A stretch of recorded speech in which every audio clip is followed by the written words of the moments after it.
Salve galera, bem-vindos a mais um vlog aqui no canal. Hoje a gente vai conversar sobre teleatendimentos, atendimentos online de fisioterapia. Mas antes eu vou pegar um café. Eu acabei agora os atendimentos da parte da manhã e eu tô morrendo de fome. Eu vou aproveitar para pegar um café com alguma coisa para comer. E eu vou levar vocês comigo durante esse vlog pra gente poder bater esse papo. Só que, bom, eu tô começando ele aqui no carro porque eu ainda não criei a desenvoltura para falar assim em público com uma câmera que, sei lá, pesa quase 3 quilos. Então é bem ainda desafiador fazer esse tipo de dinâmica em público. Mas, saindo daqui, de onde eu tô agora, eu tô aqui num shopping onde eu vou comprar essas coisas para poder me alimentar um pouquinho. E aí vocês vão comigo para um local muito mais aberto, onde eu já me sinto muito mais à vontade para poder trocar essa ideia com vocês, que é onde normalmente eu faço as minhas caminhadas, enfim, quando eu tenho meu intervalo de almoço, beleza? Então vamos lá.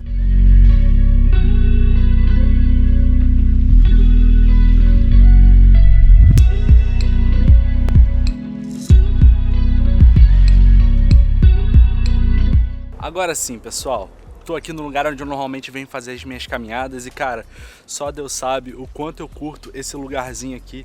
É uma paz, é um lugar super vazio, onde eu consigo me expressar bem, trocar minhas ideias com vocês, enfim. Mas sem mais delongas, vamos conversar sobre os teleatendimentos, tá bom?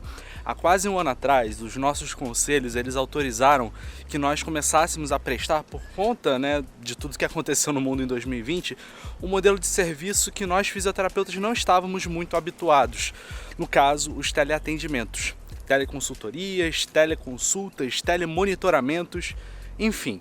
Agora eu vou contar um pouquinho para vocês da minha experiência depois de um ano prestando esse tipo de atendimento e vou contar para vocês também os pontos negativos, os pontos positivos e vou revelar para vocês para quem serve esse tipo de trabalho. A primeira coisa que eu quero fazer é quebrar um mito aqui para vocês de que teleatendimentos são super fáceis de serem feitos, de que atender um paciente online é mais fácil do que atender um paciente presencialmente. E não é assim. Mesmo que você seja um profissional já com bastante tempo de estrada e experiência, tá bom? Por quê? Porque quando você passa para os atendimentos online não presenciais, você vai enfrentar uma série de barreiras que você não estava habituado a enfrentar antes. Vou dar um exemplo para vocês. Abrir uma chamada de vídeo aqui pelo WhatsApp e falar: "Ô, seu Joaquim, tudo bem com você? Não é assim que faz exercício não, é assim." Isso pode até ser fácil, mas isso não passa credibilidade quase nenhuma de um bom serviço de fisioterapia. Então, se você pretende ou tem curiosidade de saber como passar credibilidade através do seu atendimento, mesmo ele não sendo presencial, saiba que você ou o profissional que vai prestar esse tipo de atendimento, ele precisa preparar uma estrutura tanto de equipamentos quanto logística para ajudar que você consiga passar a mensagem, instruir o paciente da maneira correta, fazer com que ele tenha uma percepção de que o seu serviço ele tem um determinado valor, o valor que você vai estar cobrando. Beleza? Inclusive, esse é um tópico que a gente vai conversar um pouco mais pra frente nesse vídeo também. O valor que você deve cobrar pelo seu atendimento, mesmo que ele não seja presencial. Então, por exemplo, seria muito bacana, caso você queira instruir o seu paciente de como se exercitar da maneira correta, você ter uma estrutura que lhe permita filmar esse exercício e mostrar durante o atendimento esse exercício sendo executado para o seu paciente, para que ele veja, então é isso que eu vou ter que fazer. Enfim, isso além de ajudar muito na execução da tarefa, isso passa muito mais credibilidade e agrega muito mais valor no seu serviço. Então, para concluir o raciocínio, não é porque o serviço ele é online de que ele é mais fácil de ser executado. Você, pelo contrário, vai ter outras barreiras a enfrentar, como eu descrevi para vocês, e você tem que ter proeficiência suficiente nessa modalidade para que você supra a falta de proeficiência da pessoa que vai estar do outro lado da chamada. Por exemplo, se seu paciente ele começa a ter algum tipo de dificuldade com áudio, com imagem, de te ver, de te ouvir, enfim, você tem que ter proeficiência suficiente para resolver esse problema o mais rápido possível. Afinal de contas, o tempo de sessão vai estar passando. Outra dúvida muito comum a respeito dos teleatendimentos também é se qualquer paciente pode ser atendido nessa modalidade de trabalho. E a resposta mais óbvia que eu poderia encontrar é de que não. Existem pacientes que não vão ser nem um pouco beneficiados por esse tipo de trabalho. Eu, Gabriel, eu sou um próprio exemplo de um profissional que enfrenta um pouco dessa dificuldade relacionada aos teleatendimentos. Afinal de contas, a minha área de atuação principal é a neurofuncional e dificilmente muitos pacientes neurológicos oncológicos vão ser, sabe, possivelmente bem atendidos através de um teleatendimento. Muitos deles, por conta da gravidade de suas lesões, precisam de um atendimento muito mais hands-on, onde você está ali botando a mão no paciente, ajudando ele a executar uma determinada tarefa.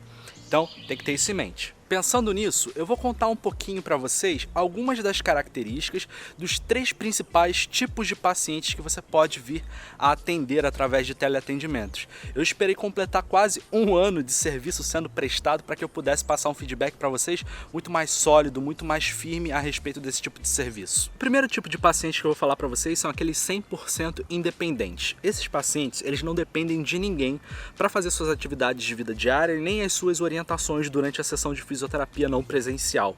É bem tranquilo atender esse tipo de paciente e eles fazem normalmente parte da especialidade da musculoesquelética e têm disfunções leves, enfim. Muitos deles não têm nenhum tipo de disfunção necessariamente. Alguns procuram um profissional que vai ajudá-los com algum tipo de atividade física, como é o caso dos professores de pilates que ministram aulas online. A próxima categoria de pacientes que eu vou contar para vocês a respeito é a dos parcialmente dependentes. Para atender esse tipo de paciente, você precisa ser um profissional muito didático, porque além de orientar ao paciente, você vai precisar orientar também uma terceira pessoa que vai acompanhá-lo durante as suas sessões.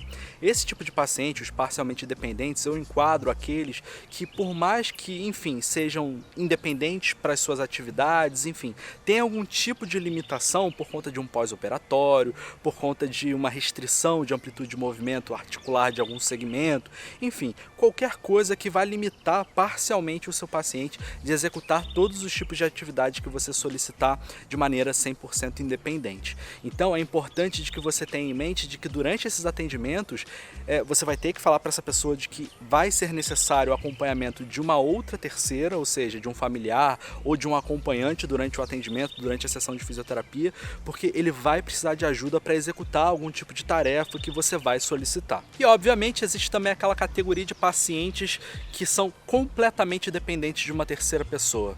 Esse tipo de paciente normalmente são pacientes muito mais fragilizados, pacientes em pós-operatórios, pacientes acamados. Normalmente os atendimentos para esse tipo de paciente são mais curtos, são menos cansativos. Enfim, você precisa tomar muito cuidado ao atender esse tipo de paciente porque você precisa muito da compreensão da pessoa que vai lhe ajudar durante os atendimentos. Afinal de contas, você vai instruir a pessoa que está acompanhando o paciente do que ela deve fazer com o paciente em questão. Assim, pessoal, e é claro, existem aqueles pacientes que não vão se beneficiar nem um pouco de qualquer tipo de teleatendimento. Um paciente, por exemplo, com déficit cognitivo, enfim. Para esse tipo de paciente, quando as pessoas elas entram em contato comigo para solicitar esse tipo de serviço, eu explico de maneira bem didática de que esse paciente ele não vai ser beneficiado com esse tipo de conduta através de um teleatendimento, de que é um paciente que precisa de atenção presencial e que talvez, se essa pessoa realmente ela não puder fazer um tratamento presencial, talvez fosse mais indicado ela aguardar um pouco até amenizar essa situação de isolamento pela qual nós estamos passando, para que ela pudesse realmente fazer um tratamento que fosse mais adequado para ela. Uma dúvida muito comum também que eu recebo, inclusive quando eu abri o box de perguntas sobre teleatendimentos lá no Instagram me fizeram essa pergunta, é em relação à avaliação. A gente sabe que a avaliação ela é a parte mais importante do tratamento de qualquer tipo de paciente, inclusive aqueles que são atendidos através dessa modalidade não presencial. E aí me perguntaram, Gabriel, como é que você faz a avaliação de maneira não presencial? E aí a minha resposta para essa pergunta é a seguinte: a avaliação continua sendo presencial.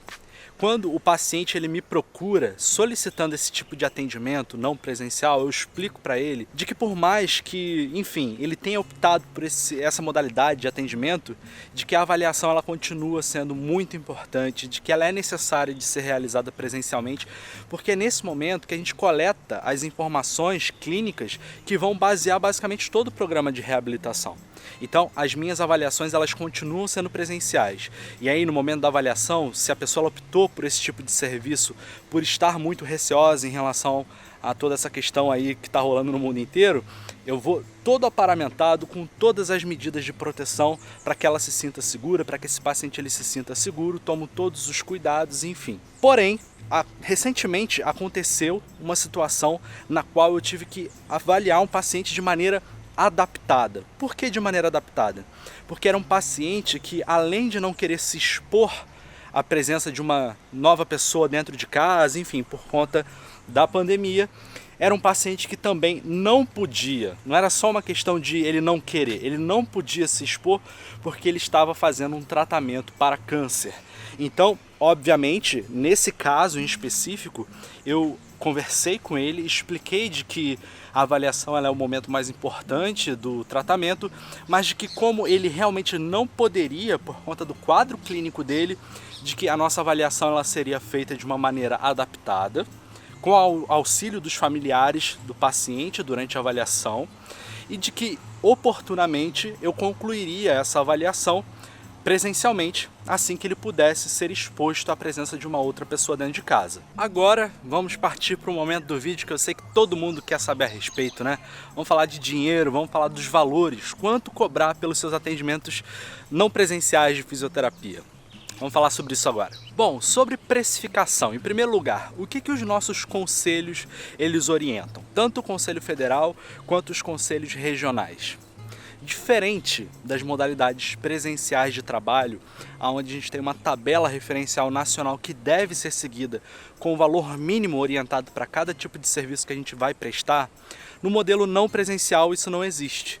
Inclusive, nas suas publicações oficiais, os conselhos eles recomendam que a gente cobre o valor que nós acharmos necessário pelo serviço. Eles falam, inclusive, que a gente tem liberdade para nem cobrar o atendimento não presencial, o que eu não entendi muito bem por que alguém faria isso. Mas enfim, agora o que eu faço em relação aos meus atendimentos? Como é que eu precifico eles? Eu, Gabriel Miranda, basicamente cobro o mesmo valor dos atendimentos presenciais. E aí você deve estar assim, nossa Gabriel, mas quem é que vai querer pagar por um atendimento não presencial, mesmo que você estaria cobrando por um atendimento presencial, que segue ali o mínimo da tabela, que já é um valor, assim, por muitos considerado, assim, um valor alto. Para quem já me acompanha há um tempo, sabe que eu não sou um fisioterapeuta que apoia a política do desconto. Eu não sou de dar desconto em nenhum tipo de serviço que eu presto. Sempre sigo basicamente a nossa tabela referencial.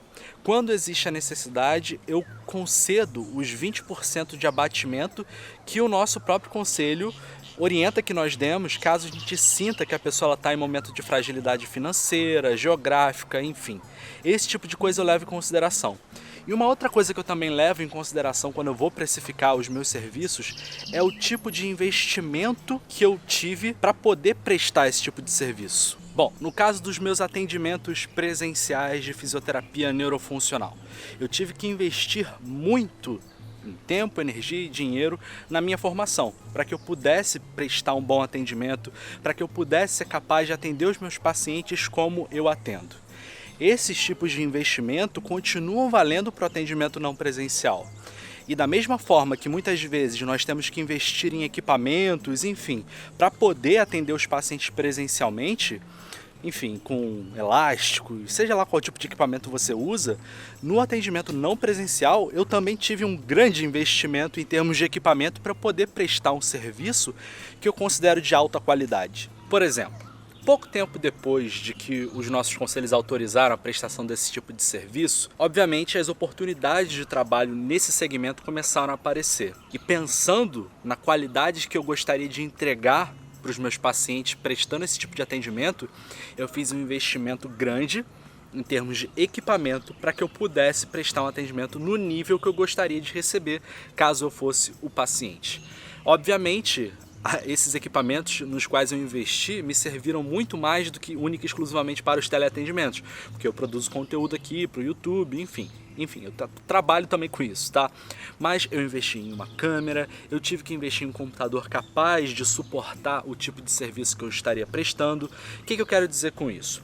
Os meus atendimentos hoje, quando realizados de maneira não presencial, eles contam com uma estrutura na qual eu executo a gravação de todo o atendimento previamente, de todos os exercícios que eu vou solicitar ao paciente com várias orientações, e aí durante o atendimento, conforme eu vou conversando com o paciente, eu tenho a possibilidade, dependendo do software que eu estiver utilizando, para o atendimento, de demonstrar para esse paciente, de dispor para ele todos esses vídeos que eu gravei previamente, com a execução dos exercícios, com alguns tipos de orientação.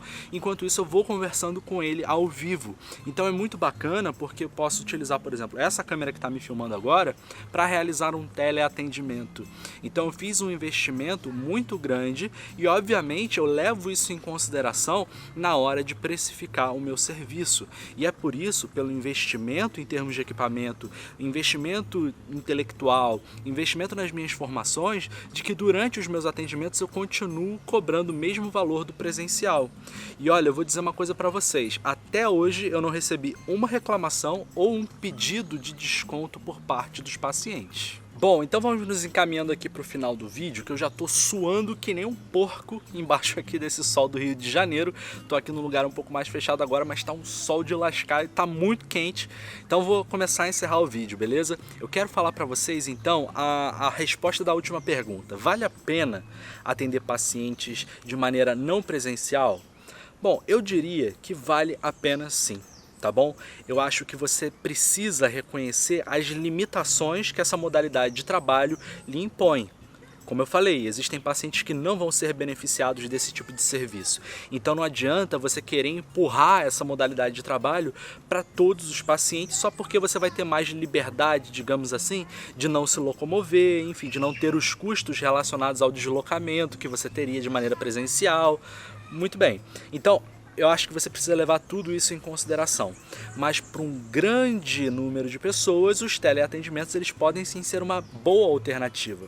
Até porque, sem hipocrisia, o teleatendimento ele permitiu que muitos pacientes mantivessem o seu programa de reabilitação durante esse isolamento.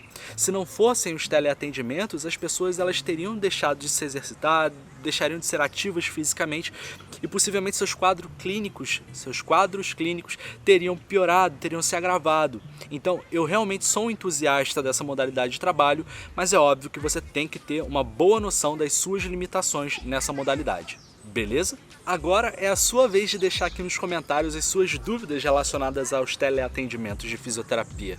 Eu acho que esse vídeo aqui foi um bom pontapé inicial para que a gente pudesse levantar esse tema que eu demorei muito para trazer aqui para o canal, justamente porque eu queria estar mais embasado. Eu queria ter tido experiências durante um longo período de tempo para trazer também a minha opinião de uma maneira um pouco mais concisa para vocês. Beleza? Então é isso aí, pessoal. Eu vou pedir para que vocês se inscrevam aqui no canal caso ainda não sejam inscritos. Deem um like para fazer com que esse conteúdo ele alcance mais pessoas que precisam receber esse tipo de mensagem. E me segue lá no Instagram, eu sou @fisiogabrielmiranda. Por lá eu compartilho sempre um pouco da minha rotina, um pouco da minha vida como fisioterapeuta e também dou dicas para vocês de uma maneira muito mais intimista e informal, beleza? Eu sou o Gabriel Miranda, eu vou ficando por aqui. Um forte abraço para vocês e tchau!